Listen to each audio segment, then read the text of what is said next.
Merci Seigneur pour ta parole, parce qu'elle vient, Seigneur, apporter la vie, Seigneur, dans nos cœurs, Seigneur. C'est elle qui vivifie notre être, Seigneur, notre être intérieur. C'est elle qui nous donne cette énergie, c'est elle qui nous donne la force, Seigneur. C'est elle qui nous communique l'espoir.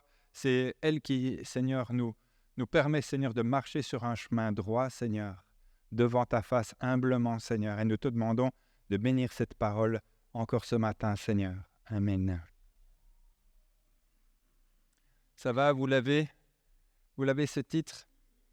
Alors, le titre de mon message, c'est « Aiguise ta hache ». Il y a une vingtaine d'années, j'ai un voisin qui avait un conifère, un genre de sapin d'une quinzaine de mètres, et il cherchait quelqu'un pour faire le travail, pour enlever ce sapin. Il ne voulait plus avoir ce sapin dans son jardin. J'ai proposé mes services. Et pour quelques centaines d'euros, en fait, il m'a proposé d'abattre cet arbre. Pour moi, c'était un défi gigantesque.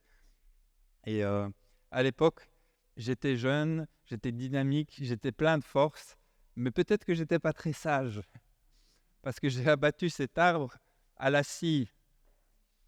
Et franchement, 20 ans après, à bien y réfléchir, j'irai là où on loue les tronçonneuses et franchement, j'investirai dans les 45 euros pour la journée pour la tronçonneuse, et je ferai tout à la tronçonneuse, parce que les jours et les heures que j'ai passées à la scie sur cet arbre, je peux vous dire que c'était de la sueur, c'était des douleurs musculaires, et c'était énormément de temps passé là-dessus. Et le message d'aujourd'hui, c'est à propos de ça.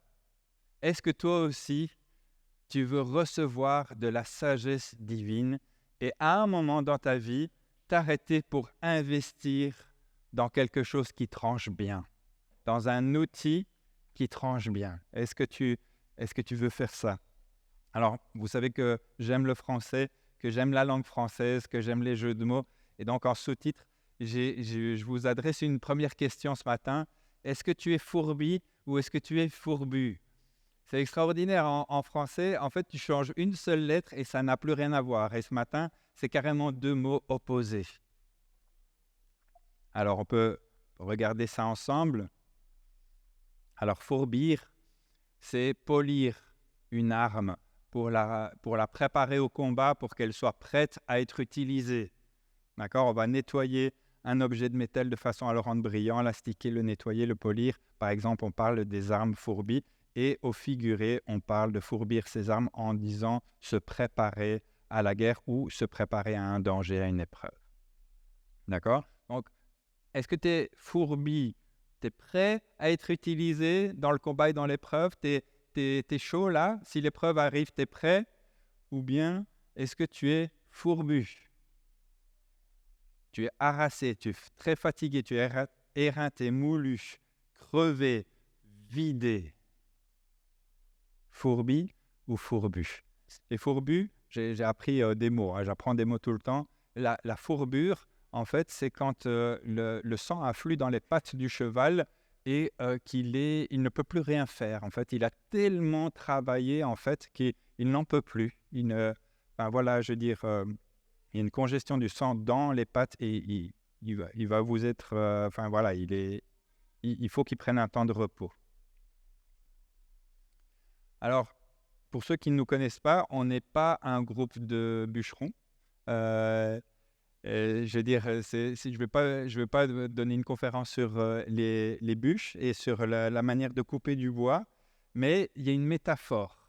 Il y a une métaphore ce matin dans le fait d'avoir une hache bien aiguisée. On va prendre un texte de l'Ecclésiaste. L'Ecclésiaste, donc, c'est ce surnom du roi Salomon, qui était le roi le plus sage de son époque, et peut-être de beaucoup d'époques. Et il a dit ceci dans Ecclésiaste 10, le verset 9 et 10. « Celui qui extrait des pierres du rocher risque de se blesser, celui qui fend du bois peut se faire mal. Si le fer d'une hache ne coupe plus, et si on ne l'aiguise pas, il faut 2 fois plus de force pour frapper. La sagesse a l'avantage de faire réussir les choses. » Je ne sais pas si vous avez déjà travaillé avec un outil qui n'est pas aiguisé, avec une lame qui a vieilli, qui a beaucoup servi, qui a énormément travaillé. Une fois que vous attaquez le travail suivant avec cette lame-là, et ça va vous demander de la sueur parce que l'outil ne fait plus grand-chose et c'est votre bras, c'est votre épaule, c'est votre corps qui va devoir donner de lui-même beaucoup plus pour un résultat finalement pas très satisfaisant. On se donne énormément de mal, on sue pour très peu de résultats. Alors, il y a un choix qui s'opère si vous êtes un bûcheron, si vous avez votre hache, et si vous voyez que votre hache ne coupe plus vraiment, vous avez ce choix, soit de continuer à, à couper votre arbre, à donner toute votre énergie, à vous épuiser avec cette hache, soit, deuxième possibilité, tu t'arrêtes. Tu t'arrêtes, tu prends une pierre à aiguiser et tu passes un petit temps à aiguiser le fer de ta hache. Vous voyez où je veux en venir? Ok, parfait. Alors, certains vont dire le problème du bûcheron qui s'arrête de couper et qui prend le temps d'aiguiser sa lame, en fait, son fer de hache, c'est qu'il est plus productif. Sa productivité va baisser au moment où il s'arrête pour aiguiser sa hache. Vous êtes d'accord avec moi? Le problème, c'est que de l'autre côté, si tu n'aiguises pas ta hache, ta productivité, en fait, au début, tu vas couper des arbres, mais vraiment plein d'arbres avec ta hache. Puis à un certain moment, ta hache, elle va commencer à s'émousser, le tranchant de la lame va s'émousser, et puis ta productivité, de toute façon, elle va descendre. Même si tu continues avec toute ta force, avec tout ton courage, toute ta jeunesse, ta détermination, à un moment, ça va s'arrêter. La Bible nous enseigne qu'il est bon de s'arrêter pour aiguiser notre fer de hache. C'est la sagesse. C'est la sagesse. Moi, le moment, je pense, dans ma vie de tous les jours, dans ma vie quotidienne, où je manque le plus de sagesse, c'est le moment où je suis fatigué. Parce que le moment où je suis fatigué, plutôt que de voir tous les signaux dans mon cœur qui me disent « va te reposer », ben, je continue à travailler. Et je demande à mon corps plus. Et je le force à continuer plutôt que de prendre une pause, plutôt que de me dire, de réfléchir à ce que je suis en train de faire et de me dire, tiens, est-ce qu'il n'y aurait pas quelque chose à faire là pour mieux travailler, pour être plus efficace, pour avoir plus d'énergie? C'est normal, plus tu utilises ta hache, plus ta productivité baisse. C'est tout à fait normal. Et j'ai essayé de faire une petite rime avec mon bon accent bruxellois. Ça me rappelle une vieille publicité pour la crique. Mais si vous voulez, le slogan d'aujourd'hui, ça pourrait donner ceci. Au plus que tu sors ta hache de sa housse, au plus que tu t'émousses. Voilà, ça c'est en bon belge. Je vous donne le message d'aujourd'hui. Alors, chacun d'entre nous, ce matin, je vous propose de nous considérer chacun comme un fer de hache, comme un outil entre les mains du Seigneur.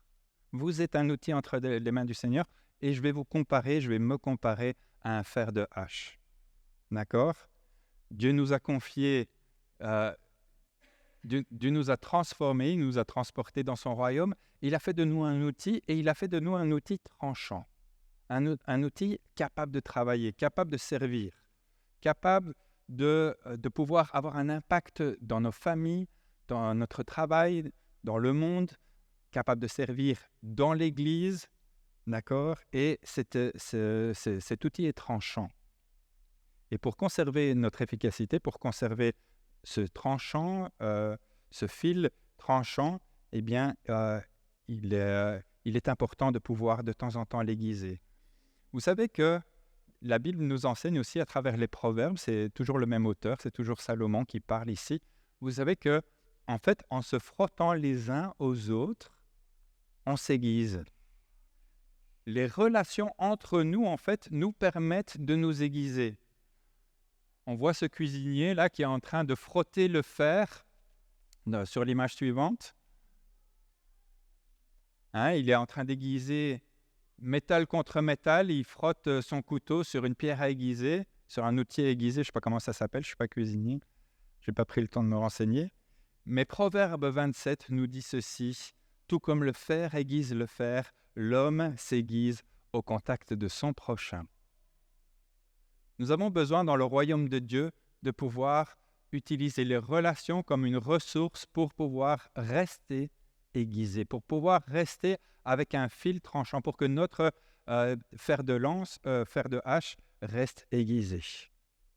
D'accord? Et la beauté la beauté des relations humaines, c'est justement qu'elles nous gardent aiguisés. Elles servent à nous aiguiser. Et c'était une des choses les plus terribles, je pense, pendant le Covid, c'était qu'on était séparés les uns des autres. Il n'y avait plus ce frottement, il n'y avait plus ces relations, il y avait une diminution du nombre de contacts qu'on avait et cette possibilité d'être aiguisé diminuait également. Mais on a besoin les uns des autres. On a besoin de ces relations. Alors, vous allez me dire tout de suite, oui, mais il y a des relations qui nous émoussent beaucoup plus vite et qui sont un peu toxiques comme ça, qui nous fatiguent. Oui, c'est vrai, mais je vais rentrer dans les détails un peu plus loin dans mon message. Et c'est vrai qu'il y a certaines relations qui vous aiguisent plus que d'autres. On est d'accord avec ça. Alors, Dieu désire qu'on soit aiguisé. Pourquoi? Parce que nous sommes un outil entre ses mains. Il a décidé de nous utiliser sur notre lieu de travail. Il a décidé de nous utiliser avec nos enfants, avec notre conjoint, dans l'Église et dans le monde qui ne connaît pas Christ, dans notre entourage qui ne connaît pas Christ. Il a décidé de nous utiliser. Et il veut qu'on puisse rester aiguisé et que cet aiguisage soit constant. Et donc, nous avons une responsabilité de prendre soin, de rester aiguisé. D'accord? Je ne sais pas si ça vous arrive d'être comme moi, d'avoir des moments de fatigue où, au lieu de vous reposer, vous continuez et vous passez la limite de la fatigue pour pouvoir travailler encore. Et je pense que le Seigneur ne nous demande pas ça. Il nous demande de recevoir cette sagesse. Alors, j'aimerais vous partager 6 symptômes d'un fer qui n'a plus été aiguisé. Premier symptôme, tout semble dans la vie chrétienne plus difficile, plus lourd à porter. Cette vie chrétienne, Seigneur, cette vie que tu me demandes de vivre, elle est vraiment très difficile. Et vous avez cette impression que votre productivité, en fait, elle diminue, que vous n'êtes plus vraiment très, très utile. Vous vous demandez même si vous portez encore du fruit, si vous êtes vraiment encore cet instrument dans les mains de Dieu. Le deuxième symptôme, il est très facile à découvrir, c'est: est-ce que vous avez encore de la joie à être cet outil entre les mains de Dieu? Est-ce que c'est encore une joie ou est-ce que c'est un fardeau? Est-ce que c'est un poids? Est-ce que c'est quelque chose de pesant? C'est une question qu'on peut se poser ce matin. Parce qu'un des symptômes d'un fer qui n'a plus été aiguisé, c'est que la personne a perdu sa joie et le chant dans son cœur s'est éteint. Ce n'est plus quelqu'un chez qui la louange va éclater comme ça de manière spontanée, mais ce chant-là s'est un tout petit peu éteint. Le troisième symptôme qu'on peut retrouver chez une personne qui n'a plus été aiguisée depuis un certain temps, c'est qu'au lieu d'être reconnaissant, la personne devient amère envers Dieu et envers les autres. L'amertume commence à prendre la place du chant et de la louange dans votre cœur. C'est un symptôme. Et si on se rend compte de ce symptôme, eh bien, on peut peut-être mieux se rendre compte à quel point notre fer de hache est un peu émoussé. Le quatrième symptôme, c'est que vous commencez à accuser Dieu de ne pas intervenir assez rapidement à votre goût. Vous commencez à accuser les autres de ne pas vous aider suffisamment, de ne pas en faire assez, de ne pas répondre à vos besoins. Vous commencez à vous sentir isolé, coupé des autres, et vous commencez à réclamer, à revendiquer et à exiger de Dieu et des autres. Alors, je vais repasser par tous ces symptômes, parce qu'il y a des histoires de la Bible qui sont très intéressantes, qui sont en lien avec ces symptômes. Le premier symptôme, tout semble plus difficile et votre productivité diminue. C'est exactement ce qui est arrivé à Pierre. Vous voyez, Pierre, il était là dans cette cour et Jésus était en procès. On allait lui faire un faux procès pour pouvoir le condamner, pour pouvoir le mettre à mort. Ça faisait pas mal de temps que les chefs religieux cherchaient à mettre Jésus à mort. Et quand il voit tout ça, en fait, Pierre va renier Christ, va nier le connaître et va repartir. Il va repartir où? Il va repartir vers son ancienne vie. Il va repartir vers ce qu'il connaissait le mieux, ce qu'il maîtrisait le mieux avant que Christ ne l'appelle au service. Il va retourner pécher. Il est complètement désillusionné. Il pense que, en fait, tout ce qu'il a investi comme temps et comme amour du Seigneur, en fait, tout ça vient de s'écrouler parce que son Seigneur va être mis à mort. Et il retourne pécher. Et vous savez quoi? Il passe la nuit à pécher et il ne prend rien. Sa productivité, zéro. Qu'est-ce qu'il y avait? C'était quoi le problème de Pierre? Son fer de lance, son fer de hache, je ne sais pas pourquoi je dis lance, son fer de hache était émoussé. Son fer de hache était émoussé. Et quand tu avances dans la vie sans aiguiser ta hache, c'est aussi quelque chose qui peut t'arriver. Ta productivité chute. Zéro poisson. Le gars était comment dire, il avait des ouvriers avec lui, c'était un pêcheur expérimenté, il sort toute la nuit, travaille toute la nuit, zéro poisson. Je pense qu'ils avaient reçu un message de la part du Seigneur, ces poissons, pour s'écarter du bateau où était Pierre. Pour que Pierre se rende compte qu'il y a quelque chose qui ne va pas là. Il y a quelque chose qui ne va pas. Luc 5,5 nous dit ceci: « Maître, nous avons travaillé toute la nuit sans rien prendre. » Et c'est dans Jean 21 qu'on trouvait cette autre fois. Donc deux fois dans l'Évangile, on nous rapporte un moment où Pierre a travaillé toute la nuit et il a rien pris. La deuxième chose, le deuxième symptôme, c'est que vous perdez votre joie et le chant dans votre cœur s'éteint. Et c'est ce qui se passe en fait. Quand à aucun moment de ta vie, tu prends du temps pour t'arrêter et pour aiguiser ton fer de hache, en fait, tu perds la joie de vivre. Là, le chant dans ton cœur disparaît. Et j'aimerais qu'on puisse passer à la dia suivante. Une des plus belles manières de pouvoir aiguiser son fer de hache, c'est d'être rempli de l'Esprit Saint à nouveau. C'est une des plus belles manières de pouvoir aiguiser sa hache. Dans Éphésiens 5, les versets que j'ai affichés nous disent ceci: « Ne vous enivrez pas de vin, cela mène à la débauche. Soyez au contraire remplis de l'Esprit. » Et qu'est-ce qui se passe quand, au moment où vous êtes remplis de l'Esprit, ce chant revient? Ce chant revient. Dites-vous des psaumes, des hymnes et des cantiques spirituels, chantez et célébrez de tout votre cœur les louanges du Seigneur. Voilà déjà un premier indice sur qu'est-ce que nous pouvons faire quand nous stoppons et que nous voulons que notre fer de hache soit à nouveau tranchant, que nous soyons un outil entre les mains de Dieu qui soit vraiment efficace. Si tu veux savoir si tu es rempli de l'Esprit en ce moment, si tu veux savoir, tu peux te poser cette question: est-ce qu'il y a un chant qui sort spontanément de mon cœur? Ou est-ce que plutôt je suis comme le peuple dans le désert qui n'arrêtait pas de se plaindre? Ah non, encore marcher, encore de la manne, encore des cailles, et murmurer, et se plaindre. Qu'est-ce qui sort spontanément de ton cœur en ce moment? Ça peut être un indice pour nous, pour pouvoir avancer ce matin et peut-être se présenter au Seigneur avec cette envie d'avoir un fer de hache qui est de nouveau aiguisé. On se plaint beaucoup quand on n'est plus aiguisé, Il y a énormément de plaintes et de murmures qui sortent de notre cœur, mais le vrai problème, c'est juste que notre fer de hache, il est émoussé. C'est ça le problème. Alors, il y a quelque chose que tu peux faire qui est extraordinaire. C'est que quand tu es devant le miroir, tu te parles à toi-même. Tu te parles à toi-même. Ça, c'est une super idée.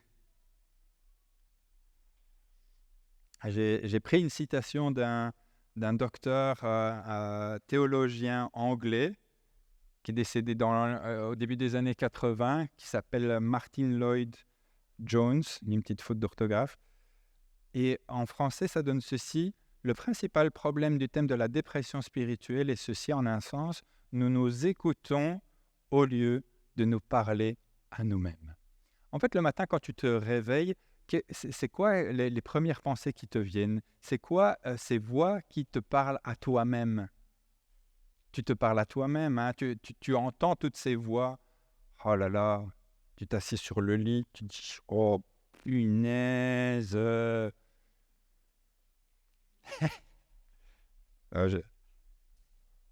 Ça sent le vécu.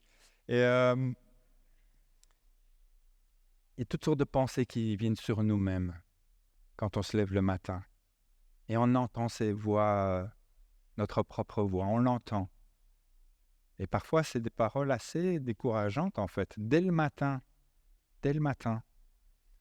Et la petite perle que j'aimerais lâcher ici, bon, elle n'est pas de moi, mais je trouve ça extraordinaire, c'est que plutôt que d'écouter ces voix, tu vas devant le miroir et tu te parles à toi-même. C'est biblique, d'accord? Le roi David lui-même, le psalmiste, se parlait à lui-même. À un certain moment, il dit: c'est stop, je ne veux plus t'écouter. Toi, tu me décourages. Ces pensées-là, je ne veux plus les entendre, mais tu vas bien m'écouter. Hein, je vais faire comme s'il y avait un miroir ici. Tu vas bien m'écouter, Jean-Luc. Loue le Seigneur, d'accord? Arrête de gémir et loue le Seigneur. Le roi David dit ceci dans le psaume 42, 6. Pourquoi être abattu mon âme et gémir en moi? Espère en Dieu, car je le louerai encore. Il est mon salut et mon Dieu. Il se parle à lui-même. Arrêtons d'écouter cette voix intérieure et commençons à nous parler à nous-mêmes. Et Jean-Luc, espère en Dieu. Tu commences à te parler.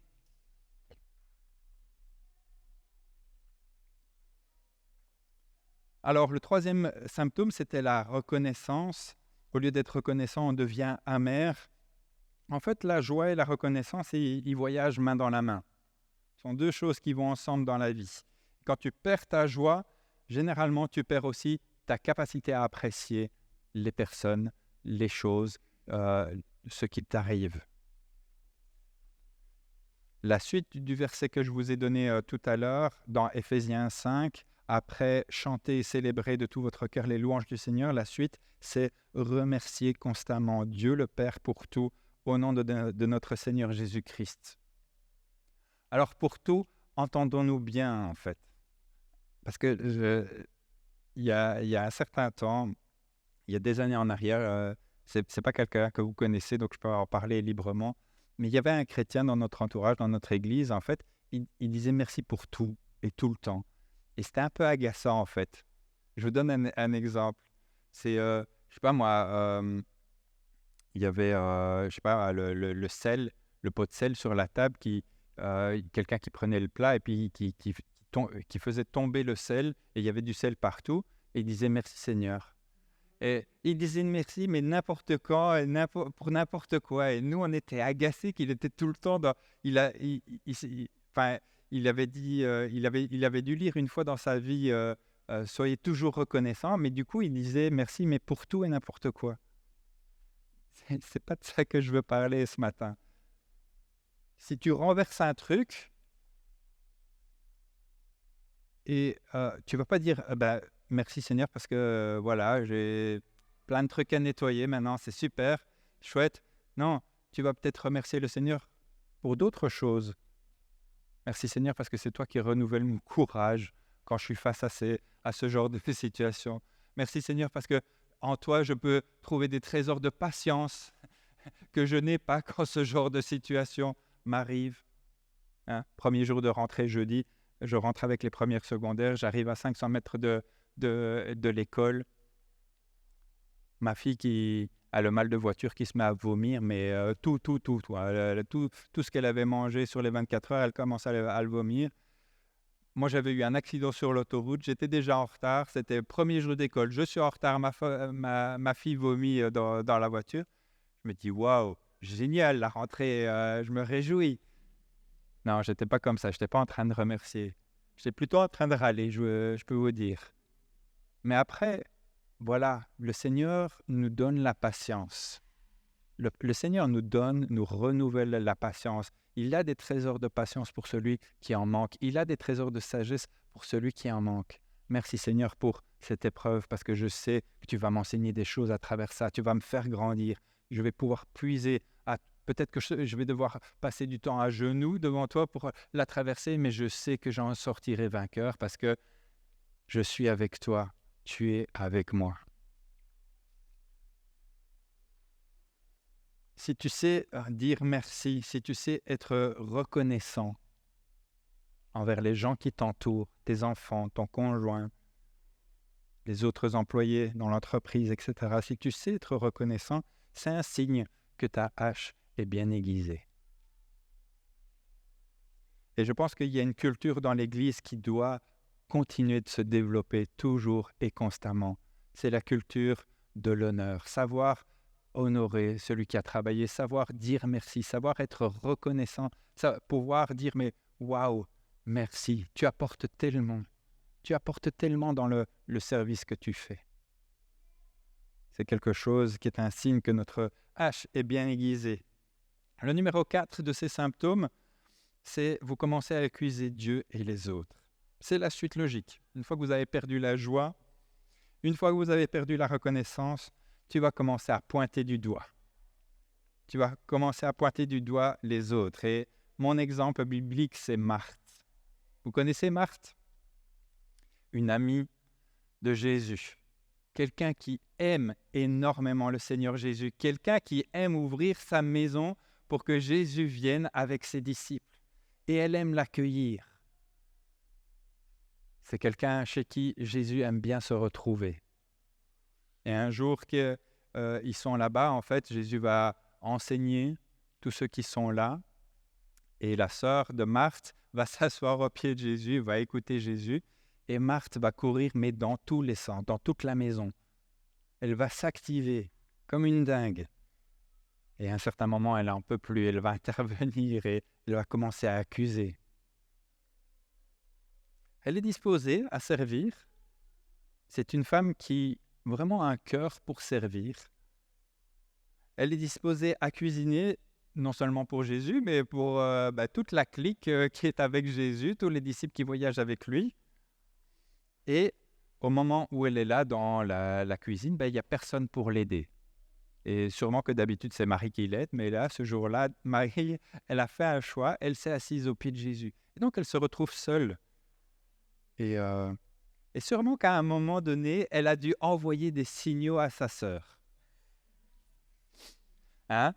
Je ne sais pas comment est votre cuisine, si c'est une cuisine à l'ancienne ou si c'est une cuisine avec des accessoires, de fermeture, de portes amorties comme ça. Hein? Quand la porte arrive presque à la fin, il y a un petit amortisseur, un petit ressort. À mon avis, celui qui a inventé ça, c'est un mari dont la femme était souvent énervée et envoyait des signaux depuis les placards de la cuisine. Hein? À un certain moment, quand elle avait besoin d'aide, pa! Pa! Purée, il ne bouge pas de sa télévision. Pa! Hein? Encore un petit placard. Allez, des casseroles, ling, ling, ling, ling, ling, ling. Essayer d'attirer l'attention, essayer d'envoyer des signaux. Et l'autre qui est dans son salon, qui est dans son canapé, qui ne bouge pas. Marie qui est au pied de Jésus, sûrement que ça devait faire un raffut, hein, parce que Marie qui veut accueillir tout le monde en faisant tout le boulot tout seul, ça devait faire un raffut. Et certainement, elle était comme ça à envoyer des signaux. Et Marie, elle ne bouge pas. Elle reste assise.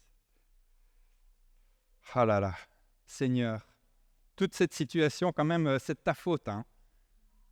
Seigneur, tu fais rien pour intervenir. Et si on traduit un tout petit peu l'accusation que Marthe fait dans la Bible, elle dit ceci. Il y a un petit marteau, hein, comme dans un palais de justice, comme dans une cour de justice.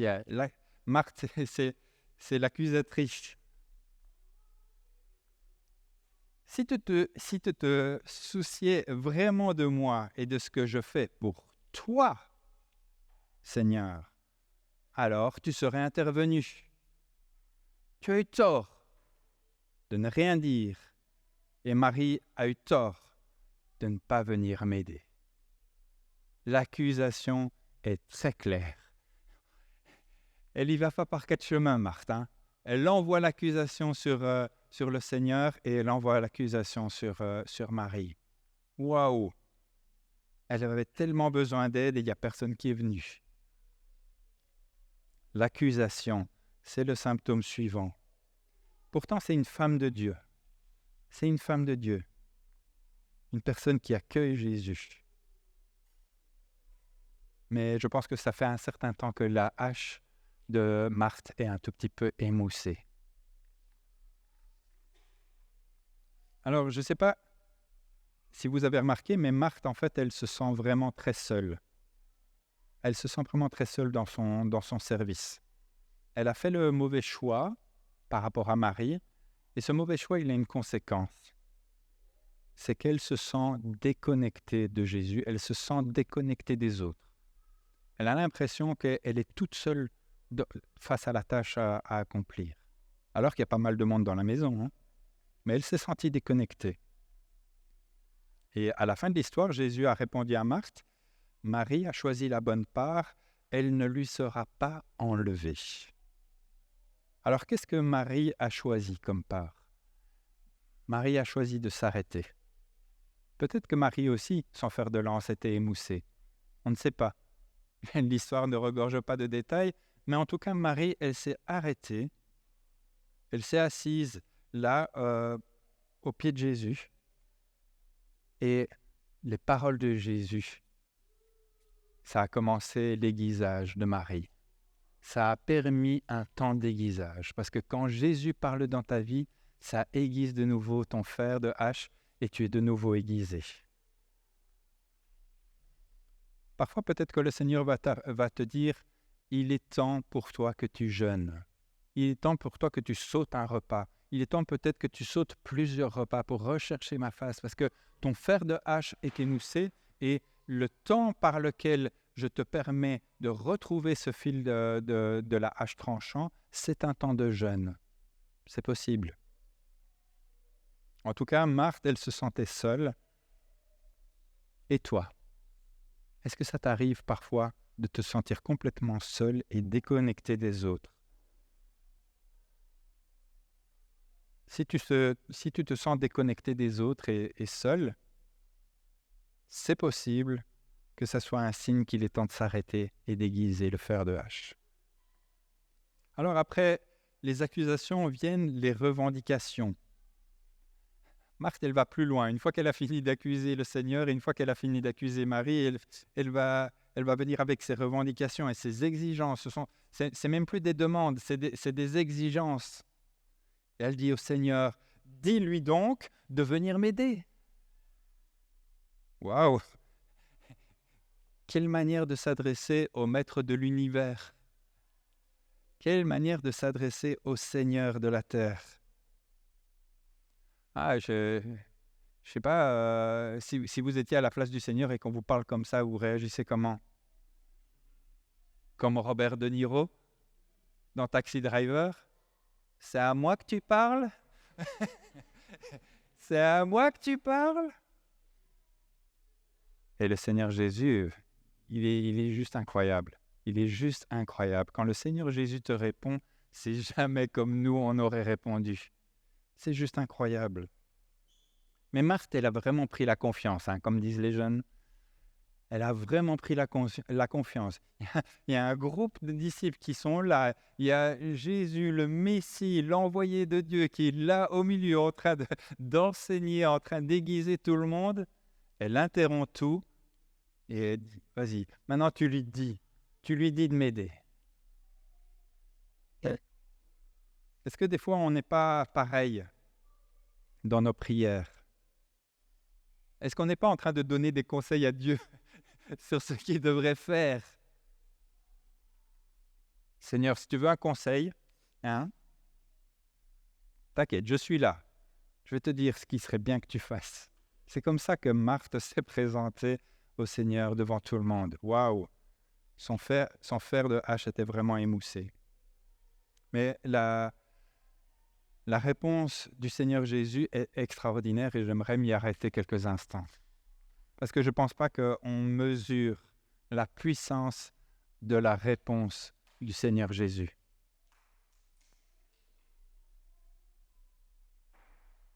Il y a tellement de tendresse, il y a tellement de compassion, il y a tellement de considération pour Marthe dans la réponse de Jésus que je prends quelques instants pour m'y arrêter.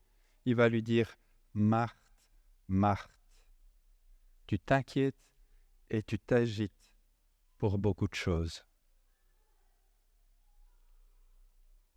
Vous savez qu'il n'y a que 7 fois dans la Bible que le Seigneur s'adresse à un humain en répétant son prénom 2 fois. Il n'y a que 7 fois. C'est un moment important et il ne faut pas passer dessus trop rapidement. Et il ne faut pas, perdre ça de vue parce que sinon on ne comprendrait pas le caractère et le cœur de Christ. On va regarder les 4 fois où Dieu appelle quelqu'un par 2 fois, en répétant son prénom 2 fois dans l'Ancien Testament. La première fois, c'est Abraham. Alors l'ange de l'Éternel l'appela depuis le ciel et dit « Abraham, Abraham !» Il répondit « Me voici ». L'ange dit « Ne porte pas la main sur l'enfant ». Abraham est sur le point de sacrifier Isaac en obéissance à Dieu qui lui a demandé de sacrifier son fils. Et comme Dieu a vu le cœur d'Abraham obéissant jusqu'au bout, il intervient avant qu'il ne commette le sacrifice. Il lui adresse la parole. « Abraham, Abraham !» Première fois.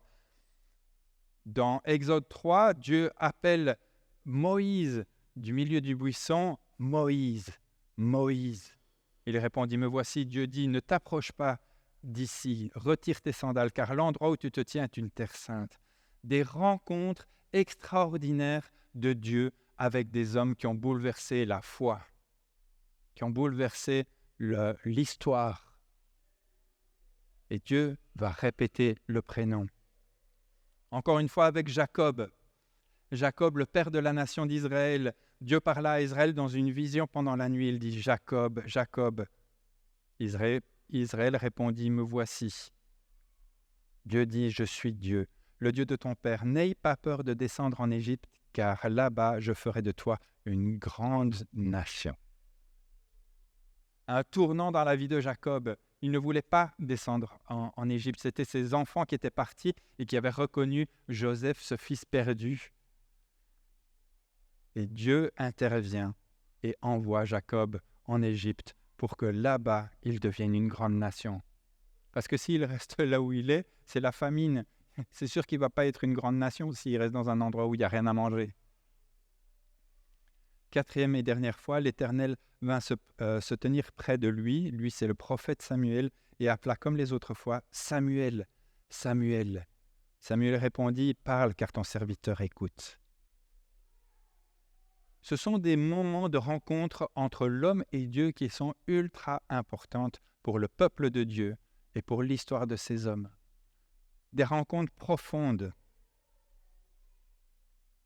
Et Jésus va aussi utiliser, le Seigneur va aussi utiliser cette manière de s'adresser à un homme 3 fois dans le Nouveau Testament. Une fois avec Paul, l'apôtre.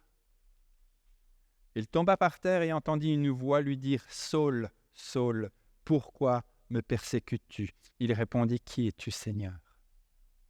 La 2e fois, c'est avec Simon, qui sera surnommé Pierre. Le Seigneur dit, Simon, Simon, Satan vous a réclamé pour vous passer au crible comme le blé, mais moi j'ai prié pour toi, afin que ta foi ne disparaisse pas, et toi, quand tu seras revenu à moi, affermis tes frères.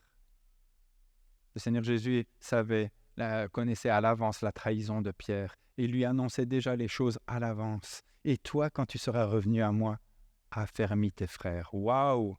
Quand le Seigneur te parle, il aiguise ton fer. Il aiguise ton fer. Il dépose dans ta vie des paroles de vie. Et devinez quoi? La seule fois de ces 7 fois où Dieu s'adresse à un humain en répétant son prénom, c'est à une femme. Marthe, Marthe. Tu t'inquiètes et tu t'agites pour beaucoup de choses et une seule est nécessaire. Marie a choisi la bonne part, elle ne lui sera pas enlevée. Pourquoi est-ce que je suis passé à travers tous ces récits rapidement? C'est pour vous dire que Moïse est là. Abraham est là. Samuel est là. Jacob est là. L'apôtre Paul, l'apôtre des non-juifs, il est là. L'apôtre des Juifs, Pierre, Simon-Pierre, il est là. Et devinez où est Marthe? Elle est là.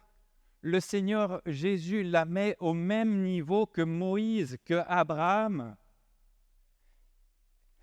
C'est juste extraordinaire la considération qu'il a pour Marthe. La tendresse, la compassion, comment il vient la chercher, c'est juste extraordinaire.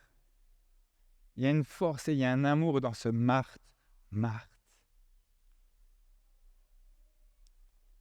Moi, ça me bouleverse, ça me touche, ça m'émeut de voir à quel niveau il nous prend, à quel niveau il nous met pour nous parler dans nos situations.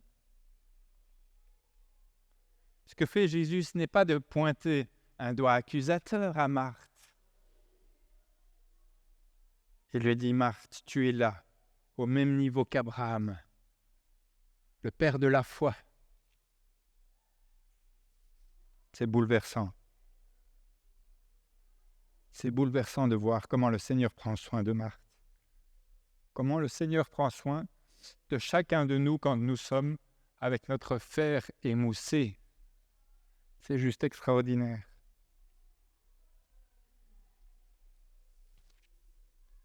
Alors toutes ces accusations que nous pouvons lancer vers les autres, vous savez d'où est-ce qu'elles proviennent? Elles proviennent d'une amertume qui est là et qui a grandi dans le cœur. Toutes ces accusations, elles viennent d'une amertume. Pourquoi? Parce que les autres ne remplissent pas vos besoins. Les autres ne remplissent pas vos besoins. C'est là le problème, c'est que beaucoup de nos attentes ne sont pas réalistes.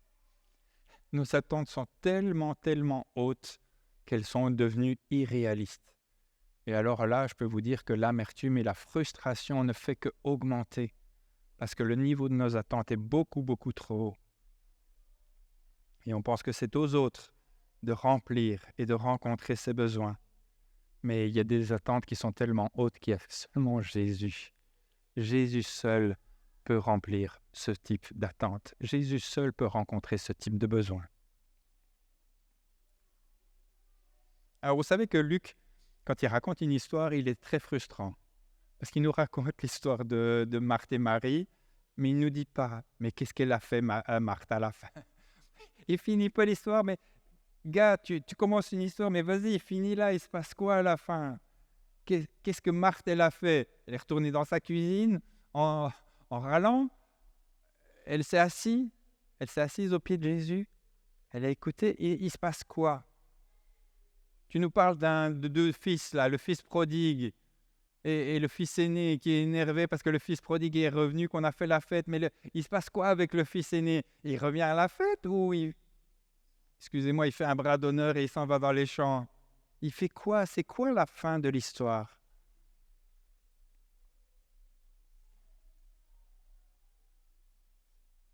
Alors pourquoi est-ce que Luc ne finit pas ses histoires? C'est parce que c'est toi, c'est moi, Marthe. C'est toi, c'est moi le grand frère du fils prodigue. Qu'est-ce que toi tu vas faire? Qu'est-ce que moi je vais faire dans cette situation?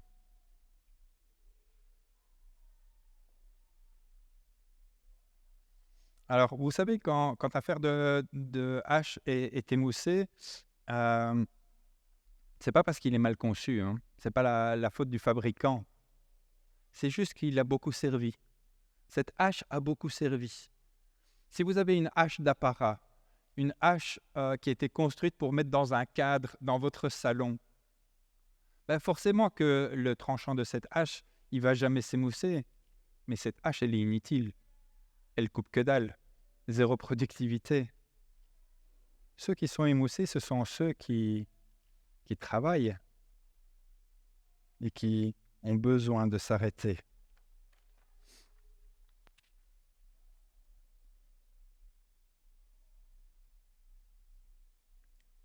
Je vais rapidement prendre encore une histoire biblique avant de venir un tout petit peu à qu'est-ce qu'on peut faire. Qu'est-ce qu'on peut faire par rapport à ce faire? J'ai donné quelques indices, mais il y a un peu plus. Alors, je vais prendre une histoire et c'est l'histoire d'Élie.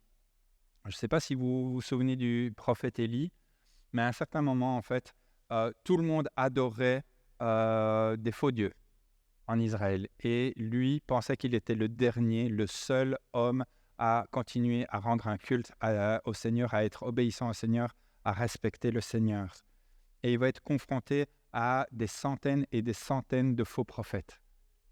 Le feu de Dieu va descendre sur son sacrifice et ça va montrer à tout le monde que Dieu est le vrai Dieu. Juste après cet épisode-là, la reine va se fâcher. Elle va dire quoi? Il a fait massacrer tous mes prophètes à moi, mais ce gars, il ne va pas vivre 24 heures de plus. Je veux qu'on l'attrape et je veux qu'on l'égorge tout de suite. Et Élie, qui n'avait aucune peur devant ces centaines de faux prophètes, là, il a pris ses jambes à son cou, il a détalé, il a eu peur de Jézabel, il est parti se cacher, il a dit au Seigneur, vas-y, c'est bon, c'est trop, prends ma vie Seigneur, maintenant j'en peux plus. Qu'est-ce qui s'est passé? Qu'est-ce qui s'est passé entre le premier épisode avec les centaines de faux prophètes et l'épisode avec Jézabel? Mais le fer de hache d'Élie, il n'était plus aiguisé. Il avait tellement utilisé qu'il était émoussé. Il n'en pouvait plus, il était fatigué. Et vous savez ce que le Seigneur a fait? Il ne fait pas ça souvent, le Seigneur. Il a envoyé un ange qui s'est tenu juste à côté d'Élie. Élie l'a regardé et l'ange lui a dit je suis là pour toi et je vais te cuisiner des petits gâteaux. C'est dans votre Bible, là, j'invente rien. L'ange était là et il a cuit des petits gâteaux pour Élie. Et il a dit à Élie, lève-toi maintenant et mange, prends des forces. Et vous savez quoi? Ça, c'est dans votre Bible. Il n'y a que dans la Bible que vous pouvez trouver ce genre de récit.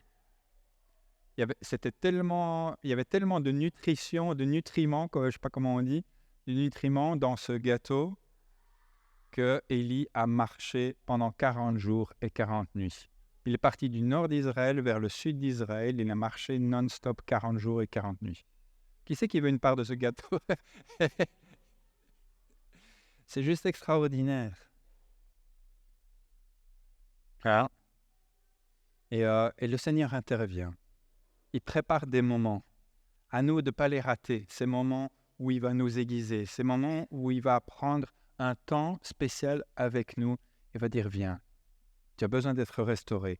Tu as beaucoup travaillé. Tu es fatigué. Tu es crevé. Tu es vidé maintenant dans ton service. Tu n'as plus d'amour pour ton prochain. C'est le moment de t'arrêter. C'est le moment de t'arrêter et de venir te remplir de cet amour. Tu n'as plus d'Esprit Saint. Parce que tu as tellement travaillé, tu as tellement servi. Je veux dire, tu t'es tellement donné. Tu as besoin maintenant que je te remplisse à nouveau. Tu as besoin d'un temps spécial, juste toi et moi. Et je vais terminer avec des conseils sur l'aiguisage pour que ça devienne concret pour vous. Comment vivre un temps d'aiguisage efficace, c'est mon dernier slide.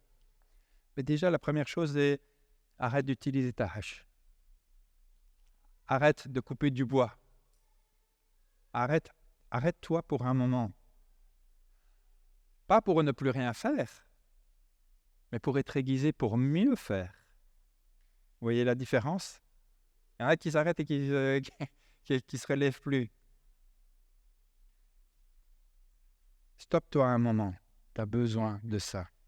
Vous savez, très rapidement, je vous donne un court témoignage sur ma vie. Il y a un peu plus d'une dizaine d'années, donc j'ai divorcé. Et juste avant le divorce, en fait, mon épouse qui était chrétienne et moi, on servait énormément. On a beaucoup servi. Et on n'a pas compris qu'on devait aiguiser notre fer de hache. On n'a pas compris qu'on devait revenir devant le Seigneur pour un temps de restauration, pour un temps d'aiguisage. Et en fait, on s'est perdu. À partir de ce moment-là où on n'a plus aiguisé le fer, on s'est perdu complètement.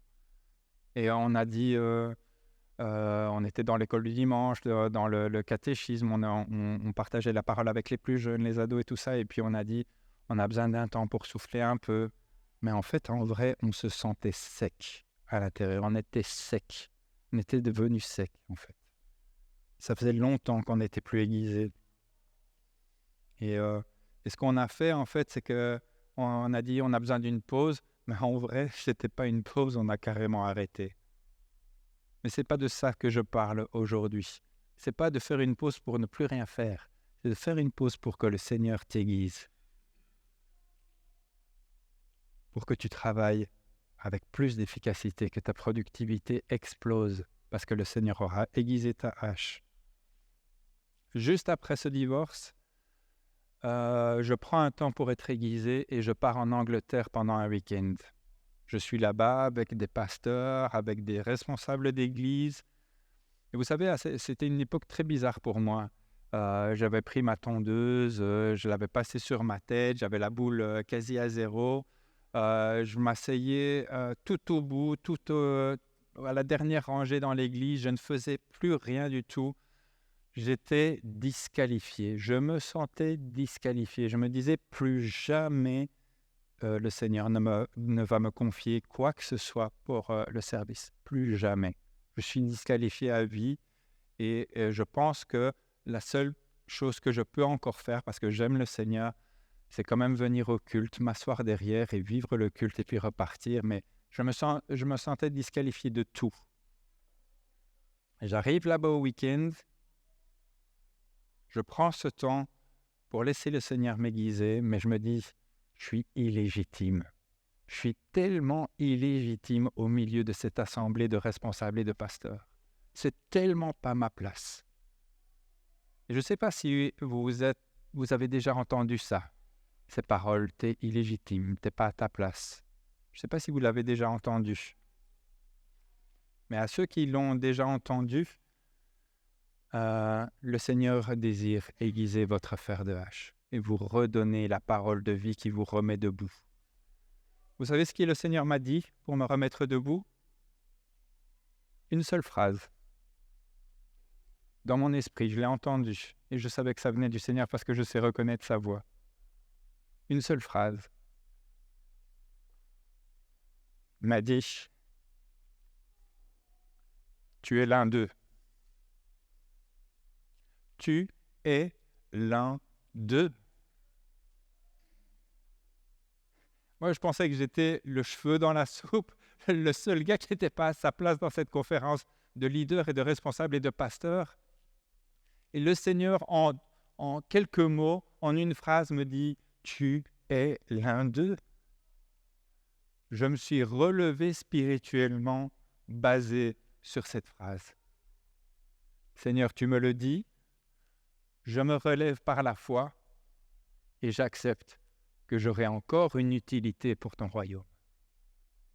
Tu es l'un d'eux. Le Seigneur a tellement une parole juste pour toi.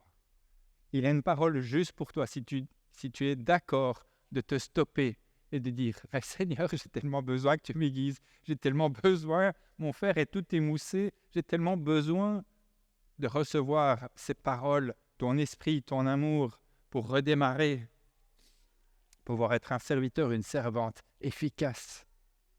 Deuxième conseil, assieds-toi au pied de Jésus. Au pied de Jésus, il se passe tellement de choses. Il se passe tellement de choses au pied de Jésus. Des paroles de vie qui inondent ton cœur, qui déchargent tes épaules des fardeaux trop lourds et qui te permettent de redémarrer léger. C'est juste extraordinaire. Troisième conseil, exprime ta reconnaissance aux personnes autour de toi, ton conjoint, tes enfants, tes collègues, les frères et les sœurs dans l'église. Sois reconnaissant à Dieu pour ce que tu as. Exprime-le.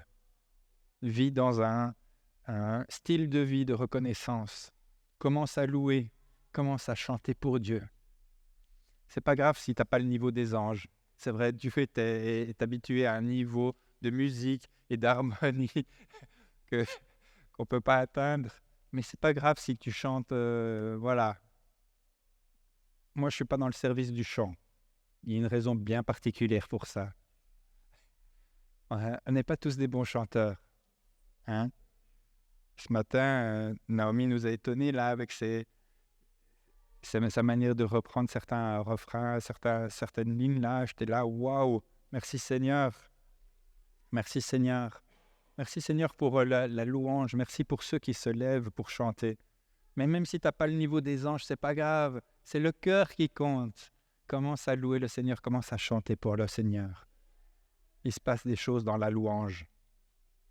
Je m'écris « Loué soit l'Éternel et je suis délivré de tous mes ennemis ». Vous vous souvenez de ça? Hein? Conseil suivant, libère les autres de toute attente irréaliste. Libère-les. Lâche prise de toutes les attentes irréalistes, de toute revendication. Ça ne veut pas dire que tu ne peux pas demander un coup de main. C'est pas ça, hein? Et tu peux demander, mais tu attends la réponse. Et tu vois si c'est oui ou si c'est non. Mais commence pas avec tes revendications, tes accusations et tes exigences. Laisse tomber les attentes irréalistes. Et puis alors, encore une chose importante, je trouve, c'est prendre du temps pour évaluer ta vie. Évaluer ton service pour Dieu. Évaluer, est-ce que je suis bien en train de faire la mission que Dieu m'a demandé de faire? Est-ce que je suis bien en train de partager la bonne nouvelle autour de moi? Est-ce que je suis bien en train de suivre en obéissant tout ce que le Seigneur Jésus m'a demandé? Ne reste pas passif quand tu fais ce temps d'aiguisage. Ce n'est pas un temps passif, ce n'est pas je me couche et j'attends que ça se passe. Non, c'est un temps actif. Je réfléchis. Qu'est-ce qui m'arrive? Pourquoi je suis dans cet état-là? Est-ce qu'il y a quelque chose que je pourrais faire différemment? Seigneur, j'ai tellement besoin d'une parole. Ça fait tellement longtemps que j'ai plus une parole qui me secoue, qui me réveille, qui me donne la vie. J'ai tellement besoin de cette parole-là.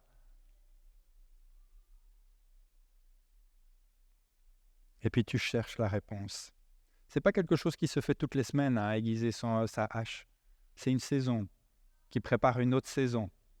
C'est un moment de pause pour préparer autre chose, une saison d'un travail beaucoup plus productif.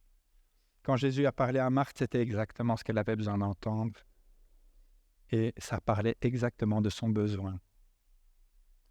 Et dernière chose, permets à des personnes sûres de parler dans ta vie. Quand tu es avec un ami, une amie qui a un frère, une sœur dans la foi, est-ce que cette personne a le droit de te dire les choses comme elle les voit? Ou est-ce que tu préfères entendre la version chocolatée, enrobée de sucre, de miel, je veux dire que tout va bien? Est-ce que tu as cette personne ou ces personnes sûres, ces personnes de confiance qui sont autorisées, que tu autorises à parler dans ta vie?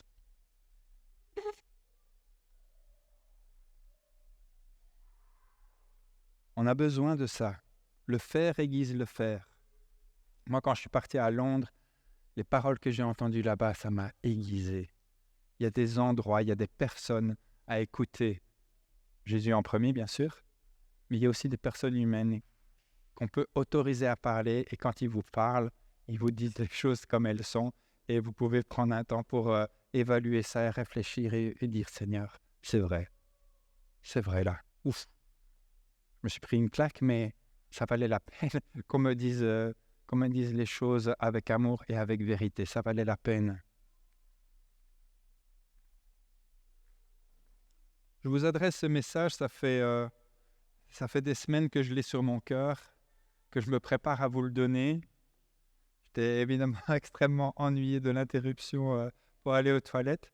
Je me dis, c'est quoi? C'est le combat spirituel? C'est le stress? C'est quoi? Je pensais tellement être prêt pour vous délivrer ce message, mais j'espère que vous l'avez entendu. Il y a des temps dans ta vie quand tu sens que tu n'es plus dans la joie, dans la reconnaissance, tu commences à être dans l'accusation, dans l'exigence, dans les murmures, etc. Il y a un moment où il faut s'arrêter. Et il faut dire, Seigneur, j'en peux plus. J'ai tellement fait.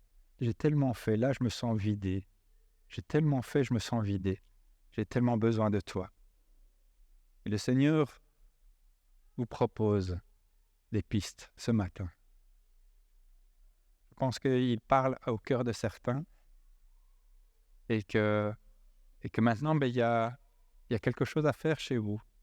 Certains d'entre vous, vous avez quelque chose à faire. Je vous renvoie avec du travail. Ça va être peut-être un dimanche actif. Vous recherchez activement cette parole qui fait tant défaut. Cet amour qui fait tant défaut. Ce temps de qualité au pied de Jésus qui fait tant défaut. Pour pouvoir servir cette année avec un fer aiguisé et abattre plein d'arbres. Amen. On prie là-dessus.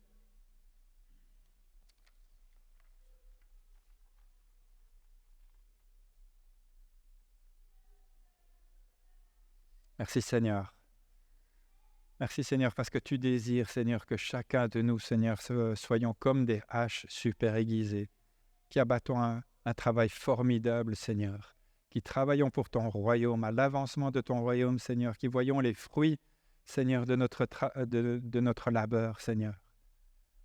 Tu connais les cœurs de chacun Seigneur, tu connais ceux qui se sentent disqualifiés, tu connais ceux qui se sentent vidés, qui se sentent déconnectés, qui se sentent seuls, Seigneur, au milieu des frères et des sœurs. Et ce matin, Seigneur, tu as adressé un message qui vient de ton cœur. Marthe, Marthe. Te remercions pour ta parole, te remercions pour la Bible, Seigneur, qui nous parle de qui tu es, Seigneur, et ce que tu veux faire encore aujourd'hui dans nos vies, Seigneur. Nous voulons laisser cette parole descendre dans notre cœur, Seigneur, et porter tout le fruit, Seigneur, pour que nous puissions être à nouveau productifs, à nouveau, Seigneur, sur nos pieds, Seigneur, avec notre hache en train d'abattre le travail qui est à faire, Seigneur. Merci, Jésus, parce que tu nous as mis dans une position de dignité. Tu nous as confié des responsabilités, Seigneur. À tes yeux, nous sommes dignes de travailler pour toi, Seigneur. Merci pour Jésus qui nous a rendus dignes, Seigneur. Et merci pour ce moment de communion, Seigneur. Ce matin, ce culte, cette louange, cette sainte scène, Seigneur, et ce moment tous ensemble, Seigneur. Merci, Père. Sois glorifié. Amen.